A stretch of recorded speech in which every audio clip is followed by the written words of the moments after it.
Bonjour à tous et bienvenue sur votre rendez-vous quotidien, l'émission du Super Top 5, direction l'hippodrome de Paris-Vincennes pour la semi-nocturne hebdomadaire du vendredi, avec du coup 15 partants.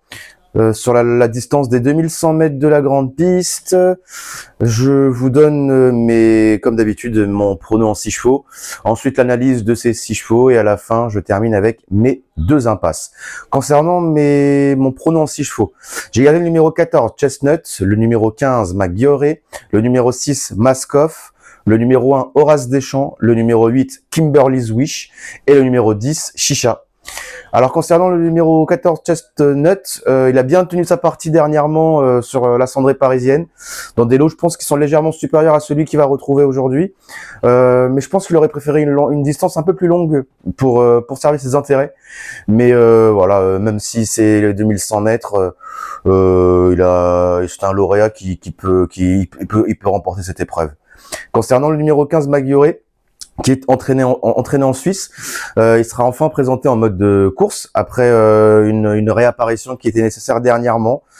Sur ce qu'elle a fait de mieux, elle détient une belle chance théorique pour les toutes premières places.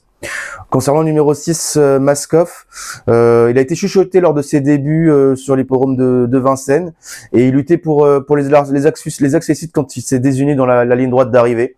Voilà, mais voilà, sur ce qu'il manque, sur ce qu'il a montré, il a sûrement le potentiel pour rivaliser dans cette épreuve. Concernant le numéro 1, Horace Deschamps, il a été malchanceux dernièrement. Il n'a pas été drivé dans les meilleures conditions. Il a pris qu'une 8e place. Sans quoi, je pense qu'il aurait été largement plus près. C'est pour cette raison que je le garde haut dans mon prono. Nicolas Bazir le connaît bien. Donc voilà, je pense qu'il peut rentrer dans la bonne combinaison de ce super top 5. Le numéro 8, Kimberly's Wish, avait besoin de pas mal de courses de remise en route, vu qu'elle avait été arrêtée un peu plus de 10 mois.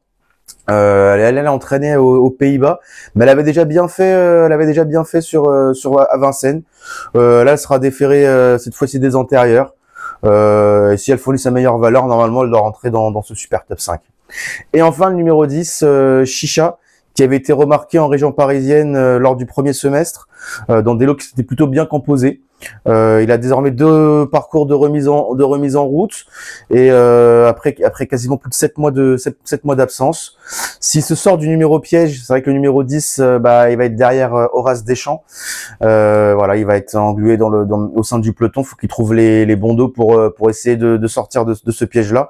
Normalement, il a les moyens de jouer un tout premier rôle dans cette épreuve. Concernant mes 2 impasses, alors j'ai enlevé le numéro 5 Hiatus, mais attention, ça peut être ça peut être mon regret, parce que je pense que voilà, quand il est bien luné, il arrive à faire de belles courses et surtout sur les 2100 mètres. C'est le cas ce vendredi, mais bon, il y a quand même pas mal de chevaux qui m'attirent plus que lui. Mais il peut tenter les amateurs d'outsider. Et enfin, le numéro 11, Henri de Trouville. Je pense qu'il s'attaque à trop forte partie. Il avait commencé dans des courses à réclamer. Il avait retrouvé un peu de mordant durant l'année 2024. Après voilà, je pense que ça va être un peu compliqué pour lui. Ça va être un gros outsider. Mais pour une 5e place, voilà, on connaît les super top 5 le vendredi sur les podromes de Paris-Vincennes. Tout est possible. Donc voilà, je vous ai donné l'ensemble de mes pronos et de mon pronostic du super top 5 de ce vendredi sur les podromes de Paris-Vincennes. On se retrouve samedi pour un nouveau super top 5. Bonne journée à tous. Salut.